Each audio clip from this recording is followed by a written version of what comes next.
Hi friends, welcome back to our channel. విద్యుత్ శాఖ నుంచి మరొక కొత్త నోటిఫికేషన్ అయితే రిలీజ్ కావడం జరిగింది. మనకి ట్రైనింగ్ ఇచ్చే మనకి ఒక సెంట్రల్ గవర్నమెంట్ జాబ్స్ అయితే ఇవ్వడం జరుగుతుంది. మనకి ట్రైనింగ్లో వచ్చేసి 24,000 ట్రైనింగ్ తర్వాత మనకి 50,000 వరకు అయితే శాలరీస్ అయితే పే చేయడం జరుగుతుంది. ఫుల్ డీటెయిల్స్ అయితే వీడియోలో ఎక్స్ప్లెయిన్ చేశాను, చూసి అప్లై చేసుకోండి. అప్లికేషన్ ఫీజు కూడా చాలా తక్కువ అయితే ఉంది.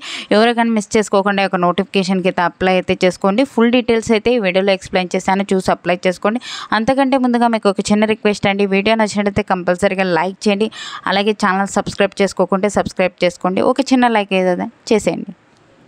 ఫ్రెండ్స్, ఈ యొక్క నోటిఫికేషన్ డీటెయిల్ చూసుకున్నట్లయితే మనకి ఒక నోటిఫికేషన్ వచ్చేసి NTPC SAIL power company limited నుంచి ఒక నోటిఫికేషన్ అయితే అఫీషియల్గా రిలీజ్ కావడం జరిగింది. ఈ యొక్క notification all India citizens male or female అయితే ప్రతి ఒక్కరు అయితే అప్లై అయితే చేసుకోవచ్చు. ఇక్కడ ఇచ్చారు చూడండి, మనకి నోటిఫికేషన్లోనే మనకి ఓన్లీ ఇండియన్ నేషనల్స్ ప్రతి ఒక్కరు ఎలిజిబుల్ అయితే అవుతారని చెప్పి అయితే మనకి ఒక నోటిఫికేషన్లోనే మనకి క్లియర్గా అయితే ఇవ్వడం జరిగింది.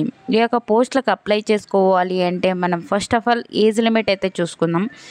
ఇక్కడ చూసుకున్నట్లయితే మనకి మినిమం 18 ఇయర్స్ నుంచి మ్యాక్సిమం 27 ఇయర్స్ వరకు ఉన్న ప్రతి ఒక్కరు జనరల్ కేటగిరీ వాళ్ళైతే అప్లై చేసుకోవచ్చు. అలాగే ఎస్సీ ఎస్టీ వాళ్ళకి 5 ఇయర్స్, ఓబీసీ వాళ్ళకైతే 3 ఇయర్స్, అలాగే ఫిజికల్ హ్యాండిక్యాప్డ్ వరకు అయితే 10 ఇయర్స్ వరకు అయితే ఏజ్ రిలాక్సేషన్స్ కూడా అప్లికబుల్ అయితే ఉంటాయన్నమాట. ఓకేనా. ఈ యొక్క పోస్టులకు సంబంధించి మనకి సెలెక్ట్ అయినట్లయితే మనకి 1 ఇయర్ పాటు మనకి ట్రైనింగ్ అయితే ఇవ్వడం జరుగుతుంది. 1 ఇయర్ ట్రైనింగ్లో మనకి 24,000 పర్ మంత్ అయితే మనకి పే చేయడం జరుగుతుంది. ఒక 1 ఇయర్ ట్రైనింగ్ పీరియడ్ తర్వాత మనకి ఈ యొక్క W7 గ్రేడ్ హోదాకు సంబంధించి జాబ్ అయితే ఇవ్వడం జరుగుతుంది. అప్పుడు మనకి బేసిక్ పేనే మనకి 24,000 పర్ మంత్ అయితే పే చేయడం జరుగుతుంది. దాంతోపాటు మనకి సెంట్రల్ గవర్నమెంట్ జాబ్స్ అయితే కాబట్టి సెంట్రల్ గవర్నమెంట్ జాబ్స్కి సంబంధించి అన్ని అలవెన్సెస్తో పాటు మనకి శాలరీస్ ఇస్తే మంత్లీ మనం 50,000 పైగానే మనము శాలరీస్ అయితే తీసుకోవచ్చు అన్నమాట. ఓకేనా. మనకి ట్రైనింగ్ ఇచ్చి గవర్నమెంట్ జాబ్స్ అయితే ఇవ్వడం అయితే జరుగుతుంది. కాబట్టి ఎవరే కానీ ఈ యొక్క పోస్టులకైతే మిస్ అయితే చేసుకోవద్దండి. మనకి సెలక్షన్ ప్రాసెస్ ఎలా ఉంటుంది అంటే మనకి ఎలిజిబిలిటీ క్యాండిడేట్స్కి ఆన్లైన్ టెస్ట్ అయితే కండక్ట్ అయితే చేయడం జరుగుతుంది. ఇది వచ్చేసి ఆన్లైన్ టెస్ట్ వచ్చేసి మనకి ఈ యొక్క యాప్టిట్యూడ్ టెస్ట్ వచ్చేసి మనకి 50 మార్క్స్ 50 క్వశ్చన్స్ అయితే అడగడం జరుగుతుంది. యాప్టిట్యూడ్ టెస్ట్కి సంబంధించి 50 క్వశ్చన్స్ అయితే అడగడం జరుగుతుంది. ఆ యొక్క 50 క్వశ్చన్స్ ఏ ఒక్క టాపిక్స్ నుంచి క్వశ్చన్స్ అడుగుతారు అంటే జనరల్ ఇంగ్లీష్, క్వాంటిటివ్ యాప్టిట్యూడ్, అలాగే రీజనింగ్ నుంచి క్వశ్చన్స్ అయితే అడగడం జరుగుతుంది. మిగతా 70 క్వశ్చన్స్ వచ్చేసి మనకి టెక్నికల్ నాలెడ్జ్ టెస్ట్ సంబంధించి మనకి 70 క్వశ్చన్స్ అయితే అడగడం జరుగుతుంది. టెక్నికల్ నాలెడ్జ్ నుంచి మనకి 70 క్వశ్చన్స్, మిగతా వచ్చేసి మనకి యాప్టిట్యూడ్ టెస్ట్కి సంబంధించి 50 క్వశ్చన్స్ అయితే అడగడం జరుగుతుంది. మనకి ప్రతి రాంగ్ ఆన్సర్కి 0.25 నెగిటివ్ విధానం అయితే ఉండడం అయితే జరుగుతుంది. ప్రతి రాంగ్ ఆన్సర్కి అయితే ఉంటుంది. ఓకేనా. దానికి సంబంధించి మనకి డీటెయిల్స్ అయితే ఇవ్వడం అయితే జరిగిందనమాట. ఓకేనా. ఈ యొక్క పోస్టులకి ఎవరు అప్లై చేసుకోవచ్చు అంటే ప్రతి ఒక్కరు అప్లై చేసుకోవచ్చు. అన్ని కేటగిరీ వాళ్ళకి వేకెన్సీస్ అయితే ఇవ్వడం జరిగింది. General, SC, ST, OBC, AWS ప్రతి కేటగిరీ వాళ్ళకి వేకెన్సీస్ అయితే ఇవ్వడం జరిగింది. జనరల్ కేటగిరీలో వేకెన్సీస్ ఉన్నాయి కాబట్టి ప్రతి ఒక్కరు అయితే ఈ యొక్క పోస్టులకి అయితే అప్లై అయితే చేసుకోవచ్చు అనమాట. ఓకేనా. ఈ యొక్క పోస్టులకు సంబంధించి మనకి వేకెన్సీస్ చూసుకున్నట్లయితే ఇక్కడ ఇచ్చారు చూడండి. మనకి ఇక్కడ డిప్లొమా ట్రైనింగ్ పోస్టులు వచ్చేసి 24, అలాగే మనకి ల్యాబ్ అసిస్టెంట్ ట్రైనింగ్ పోస్టులు వచ్చేసి 6 అయితే వేకెన్సీస్ ఉన్నాయి. వివిధ విభాగాల్లో వేకెన్సీస్ అయితే ఇవ్వడం జరిగింది. మనకి ఎలక్ట్రికల్ విభాగంలో, మెకానికల్, CI&I విభాగంలో, కెమిస్ట్రీ విభాగంలో వేకెన్సీస్ అయితే ఇవ్వడం అయితే జరిగింది. మనకి ఏ విభాగంలో ఏ వేకెన్సీస్ ఉన్నాయని చూసుకున్నాం కదా. ఇప్పుడు క్వాలిఫికేషన్ డీటెయిల్ చూసుకున్నట్లయితే ఎలక్ట్రికల్ విభాగంలో పోస్టులకు అప్లై చేసుకోవాలి అంటే ఎడ్యుకేషన్ క్వాలిఫికేషన్ వచ్చేసి మనకి ఈ యొక్క full time regular diploma in electrical, electronics and electronics ఒక ఇంజనీరింగ్ మినిమం 60 మార్క్స్తో పాస్ అయినట్లయితే ఒక పోస్టులకి అయితే అప్లై అయితే చేసుకోవచ్చు. ఏ యొక్క పోస్టులు ఎలక్ట్రికల్ పోస్టులకి.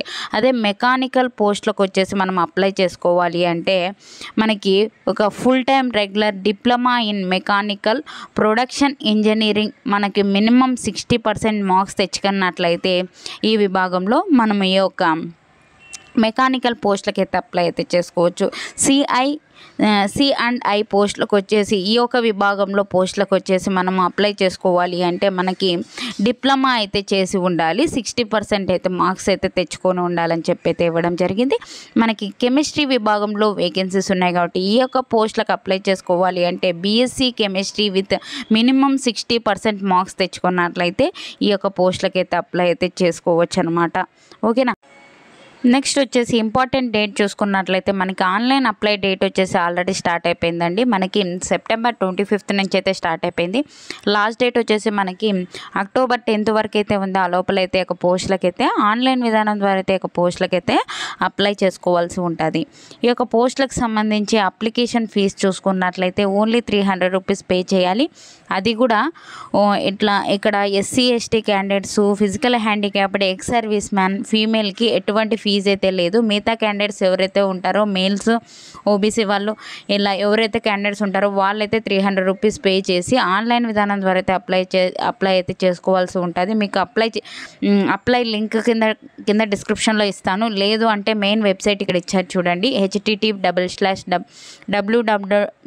అని చెప్పేసి ఈ యొక్క వెబ్సైట్ని విజిట్ చేసి కానీ కింద అప్లై ఆన్లైన్ లింక్ ఇస్తాను, అక్కడికి వెళ్ళి కానీ ఈ యొక్క పోస్టులకి అయితే అప్లై అయితే చేసుకోవచ్చు అనమాట. ఎవరే కానీ మిస్ చేసుకోకండి, మంచి నోటిఫికేషను మీకు.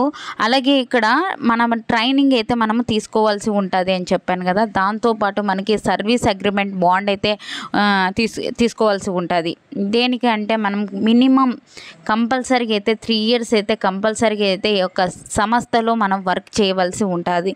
ఒకవేళ 3 years కన్నా ముందే మనం వేరే సంస్థకు వెళ్తాము అంటే కంపల్సరీగా అయితే మనము ఈ అమౌంట్ పే చేయవలసి ఉంటుంది, 1 lakh. ఓకేనా. మిగతా SC ST ఫిజికల్ హ్యాండిక్యాప్డ్ అయితే 50,000 అయితే పే చేయవలసి అయితే ఉంటుంది అని చెప్పేసి అయితే మనకి యొక్క సర్వీస్ బాండ్ మీద సిగ్నేచర్ అయితే చేయవలసి ఉంటుంది. మనం ఎప్పుడైతే జాబ్ వదిలిపెడతామో అప్పుడే మనము పే చేయాలి, ముందే పే చేయనవసరం అయితే లేదు. మీకు డౌట్స్ ఉంటే క్లారిటీ ఉంటుందని చెప్పేసి అయితే చెప్తున్నాను. ఓకేనా. అన్ని కేటగిరీ వాళ్ళు అప్లై చేసుకోవచ్చు. ఏపీ, తెలంగాణ ప్రతి ఒక్కరు అప్లై అయితే చేసుకోవచ్చు. మీకు ఏమైనా డౌట్స్ ఉంటే కామెంట్ సెక్షన్లో కామెంట్ చేయండి.